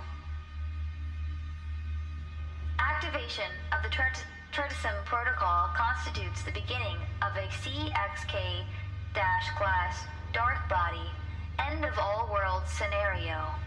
All Foundation staff members will be alerted to the beginning of this protocol, which signals the immediate dissolution of the SCP Foundation and termination of all staff contracts. Due to the nature of CXK class scenario, no additional information will be provided past the initial notice. For more information on the Tresidem Protocol, see Addendum 001.6. Updated Containment Memorandum. This file has been classified Level 5 Overseer Eyes only. All personnel remaining in Area-11 have been reassigned, amnesticized. All applied task forces have been reassigned and amnesticized. Management of containment will be handled solely by the NEXAC system. Under Overseer supervision, identification and implementation of the 40 days protocol will be carried out solely by the NETSAC system. No other personnel are authorized to view this file. Description: SCP-001 is a humanoid gravitational singularity currently contained within the Area-11. PFA SCP-001 is immeasurably dense, only by mitigating its effect on space-time through the use of Scranton-Kemp devices are Foundation personnel able to maintain the structural integrity of the Spatial Stabilization Array. SCP-001 is not visible without specialized equipment, usually high-contrast infrared cameras, as it is constantly surrounded by a dense cloud of radioactive gas and atomized debris. Additionally, being a singularity, SCP-001 does not reflect light and is visibly only by the obfuscation of light around it. SCP-001 is capable of manipulating the nature of reality through alterations in gravity that change the shape and structure of space-time. As such, its anomalous capabilities cannot be dampened by anything other than the PFA array. Any alterations to space-time made by SCP-001 are irreversible. Addendum 001.1. Initial Manifestation. On June 19, 1982, a team of Foundation researchers headed up by Dr. Lamar Fontaine were in the process of running engineering trials on the PF Spatial Stabilization Array, a device intended for use in containing anomalies that manipulate the nature of space-time. During these trials, a particular accelerator was used to create super heavy organison. I don't know what that word is. Organison? which would in turn collapse on itself to create a miniaturized singularity. This procedure has been carried out on several other occasions, with each of the singularities destabilizing quickly after manifesting. The June 19th trial was intended as a scale-up test of the procedure. Shortly after 2030 hours local time, as the particle accelerator was in the process of spooling up, Dr. Calvin Desmond, one of the project's research assistants, noted minor power fluctuations in one arm of the array's destabilization rings. Dr. Desmond wanted to replace the failing coupling, which was known to decay under the cold.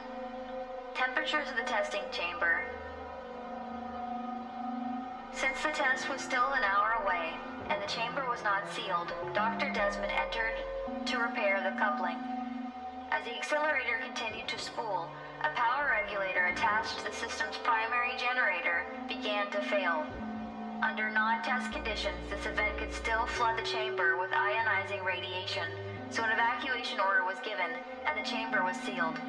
Dr. Desmond, not hearing the alert over the sound of the array coming online due to the excess power now present in the system, continued to work on the coupling. Roughly 7 minutes later, while the outside research staff were attempting to begin a power down cycle, the power regulator failed entirely and the accelerator began powering to near test conditions. Dr. Desmond abandoned the power coupling and attempted to escape the test chamber. Before he could make it to an emergency exit, the accelerator reached peak test conditions and a singularity formed. The array pulled the singularity into alignment, but only milliseconds before the damaged stabilizer arm failed and Dr. Desmond was exposed to the naked singularity. The test chamber collapsed into the singularity, as did much of the rest of the research wing and Dr. Desmond himself. Shortly afterwards, the singularity dissipated. In the wake of June 19th incident, many administrative personnel at Area-11 were reassigned, while engineering staff and foundation construction teams worked to repair the damaged portions of the facility, which was, at this time, still housing several other anomalies.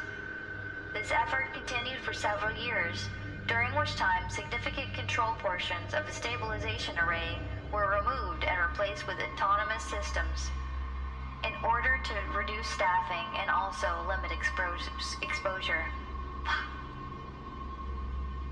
The engineering team assigned to the stabilizer began running tests of its capabilities starting in March of 1995. Over the next several years, the teams at Area-11 ran minor tests of the stabilizer, typically in an attempt to reduce energy requirements and increase automation. By 2002, the system was almost entirely automated, requiring only a handful of support staff to operate. The array began containing minor gravitational anomalies starting in 2004, and continued to do so full-time up until 2005. In late 2005, staff members... They really are. In late 2005, staff members at Area-11 began trials that would lead towards testing stabilizers on a freestanding singularity. In early 2006, aided by the NETSAC intelligence system, on-site engineers began scaling up their trials into fully operational experiments. After several months of testing, in May of 2006, the engineers at Area-11 manifested a singularity within the array at full power and maintained the structure integrity of both the singularity and the containment chamber. However, after 2 hours of testing with a fully stable singularity, the space within the array began to change dramatically. The singularity began to rapidly grow in size, threatening to expand past the boundaries of the array. As the automated system initiated an evacuation warning, NETSAC began making adjustments to account for the significant increase in energy being exerted by the singularity. Eventually, the growth rate of the singularity stalled, and the effects it had on the containment chamber were mitigated through alterations to the array's arrangement by NetZac. It was at this point that the thick cloud of rotating radioactive gas and dust formed, obscuring the singularity within. As Foundation engineers began to reinforce the damaged array, SCP-001 made its first attempt at communication with the Foundation staff. The initial communication attempt, considered primarily of unintelligible noises, initially became full sentences, and then later conversations after Foundation personnel discovered that the singularity within the gas cloud was humanoid in shape, and though unmoving, clearly attempting to speak. Addendum 001.2. First contact between SCP-001 and the Foundation was conducted by Dr. J. Barton Ramsey, Site-17, at SCP-001's containment array beneath Area-11. Notably, SCP-001 does not appear capable of communicating naturally. Its incredible density makes the projection of sound impossible. Instead, SCP-001 uses gravity to vibrate the suspension rings of the array in order to create sound. Begin audio log. Dr. Ramsey. Just the microphone, can it hear me? SCP-001. Muffled humming. Wait. What was that? Can you hear that? Listen. Johannes Ramsey. You know my name? He. Yes. Johannes Barton Ramsey. You are a doctor. The SCP Foundation. Containment. Is he being contained? He can't see. He's the array. This is the PF. He knows this place. He. Have you been here before? No. He. There is no I. Only he. Someone else. A man. I think I was him or he.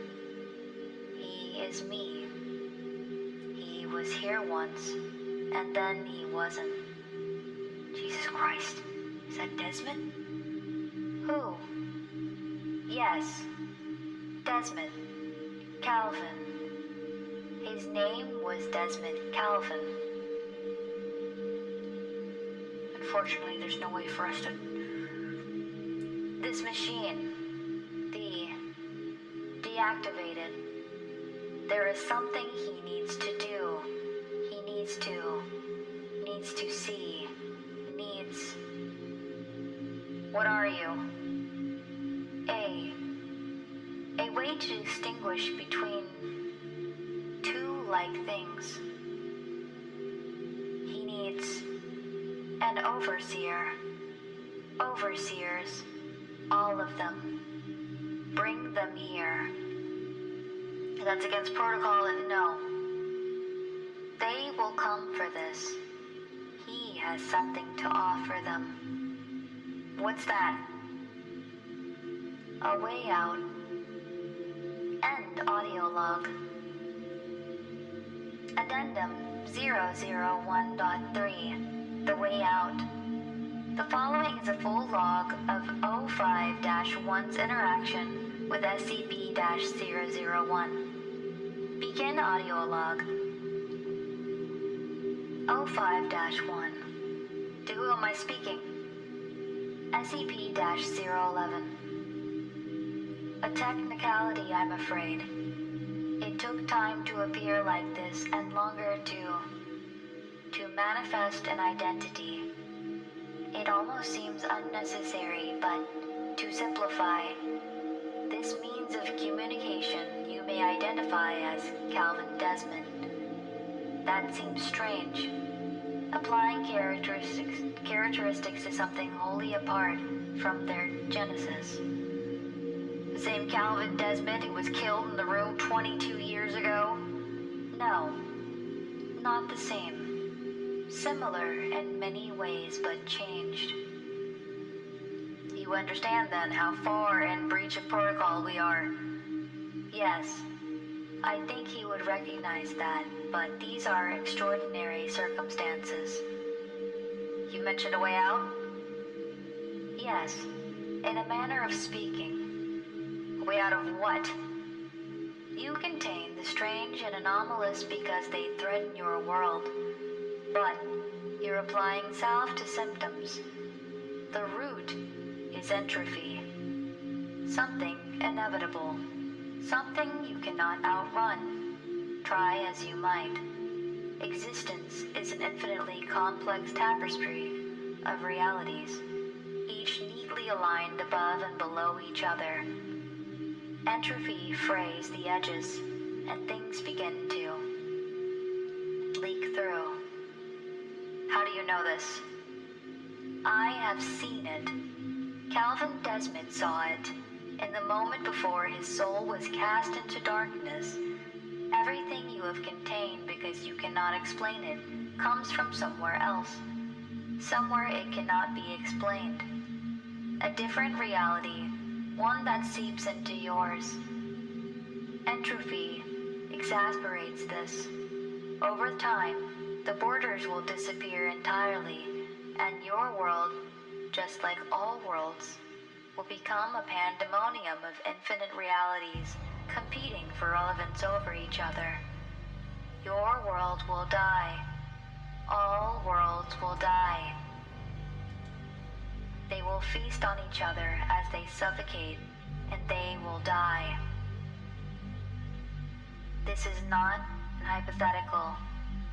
It is inevitable. You're certain? A fantastic day for capitalism. Beyond any doubt. Let's take a break for an ad. That way we don't miss anything. But oh man, I wish it was better. Actually, I think I can stop it. Where? What button do I press? I'm such a professional. Look at me go. Woohoo. There we go. Stream manager. I don't know how to stop the ad. I wanna fucking... How do I stop it? I don't see the option to... Oh, there we go. Snooze. Or dismiss snooze. Snooze for 5 minutes. There we go.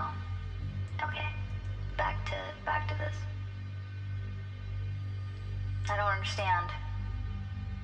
You are not expected to, because you cannot see the narratives. Calvin could see them for a moment. Calvin saw doomsday. And Calvin reasoned a way out of it.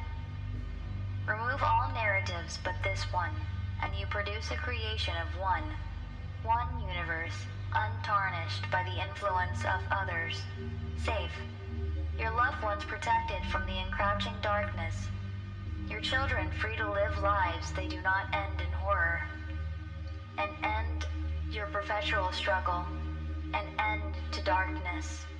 The freedom to live in the light. By destroying all other realities, an incomprehensible loss of life? Yes. How? By removing the barriers for all realities, all at once, save this one. Compress space-time at the points where it was most vulnerable, and allow entropy to do the rest. If you're set on this path, why haven't you done it already? What I manifested here, this machine, I cannot see out of it. I cannot see you. You must deactivate the machine. What is stopping any of these infinite realities from inhibiting you in the same way? What is stopping them from realizing what we've done and coming to destroy us? They will not realize what I have done until it is finished. End log. Shortly after the conclusion of this conversation, all staff members located at Area-11 were ordered to report to nearby sites for reassignment and amnesticization. I'm gonna get that word right one of these fucking days. Addendum 001.4. Deliberations. So this is all the overseers. Oh, you can hear my bones snapping and crackling on this mic setting. How you know I'm old as balls. 05-1, 05-3, 05-7, and 05-8 it looks like. Oh no, it's a bunch of them. Damn. Okay. That's so many of them. The council has been called to hear arguments for and against the use of SCP-001 for the purpose of staving off the end of the world. 05-3, if you will. After investigation by several teams working independent of each other, we have determined that SCP-001 appears to be correct about what it has said regarding the nature of creation. The trend line of anomalies we are aware of and have contained has followed the accelerated regression that SCP-001 predicted. Based on our models, we should expect an uncontainable number of new anomalies within 30 years, and even more past that. Our best guess is that something big gets loose within 45, and at that point there's nothing left to be done. Overseer 5-7. How is that possible? How is it that the universe could fall apart as A quickly fantastic day for as this entity capitalism. says it will? According to Desmond, actions taken in other realities to stave off the end of the worlds have significantly damaged the metaphysical construction of all the universes. In many ways, we are as much to blame as the others, but infinite blame spread over infinite responsible. 05-8. Given a truly infinite multiverse, the idea of salvation coming to us and not another universes, it's I hate that word. It is statistically impossible. 05-3. Yes, yet no less impossible that it would come to any of them instead of us. 05-11. How do we know this entity isn't lying to us? 05-3. If it is, then it has an incredible grasp on high-level pataphysical concepts for something that hasn't directly experienced what it claims to have experienced. 05-1. More than that, it took delivery of consulting with a number of precognitives and 05-9. That is forbidden. 05-12. Wouldn't you want to know? 05-9. We made a decision that cannot be so easily. 05-1. We confirmed as well as we could that there is a point in time that is arriving soon that obscures their vision. They can't see up to it, but not past. I don't even know if they realize it yet. It was only after we drew data from dozens of tests that we realized none of them had made the prediction past 2066. God damn it.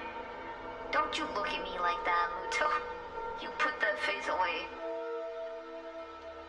Don't you pull Gabe out on me. Bastard. 05-6. What if it's just a reality bender? What if we let it out and that array and it kills us all? 05-1. If it was a reality bender, it would have done so already. This entity isn't manipulating cumes. It's manipulating gravity, space-time, If it was affecting Humes, it could have just reached out and crushed us already. The stabilization array mitigates the effect of things that disturb space-time, which is what is currently keeping it at bay. This entity, Dr. Desmond, if he's actually in there, doesn't seem to be a type green. It's something wholly different.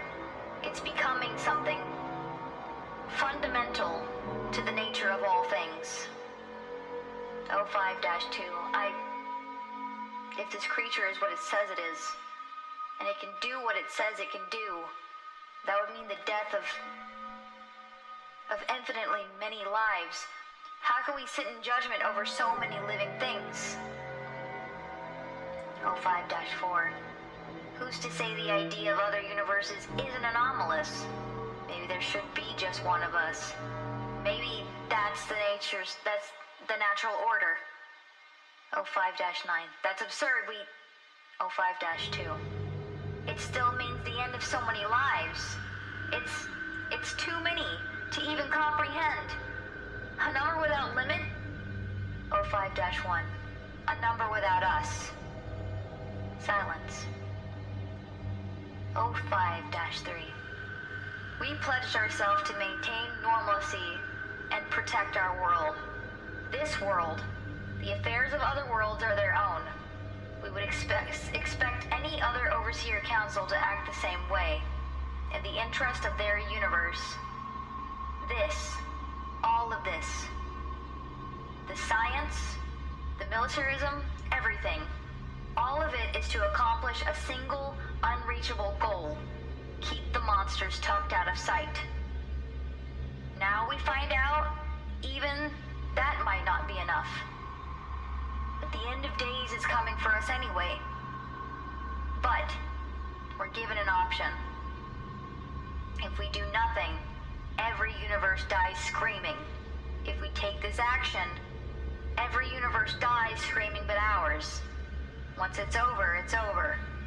Everything we struggled for, everyone who has died to protect our world will be validated. It's the end of our road. Or is the end of our road not worth this? Is protecting ourselves from the doomsday to come not worth this? Silence. 05-1. I propose a vote. The utilization of SCP-001 entity to stave off the end of the world. All in favor. 05-3, 4, 12, 1, 11, 10, 5, 6. Aye. 05-1. The opposed? 05-9, 2, 7, 8. Nay. 05-1. 05-13 abstains. The measure passes. 05-9. Even if we manage to somehow survive turning loose an unpredictable monster, remember, today is being the day we gave up our mission. We secure and we contain. Hey, what happened?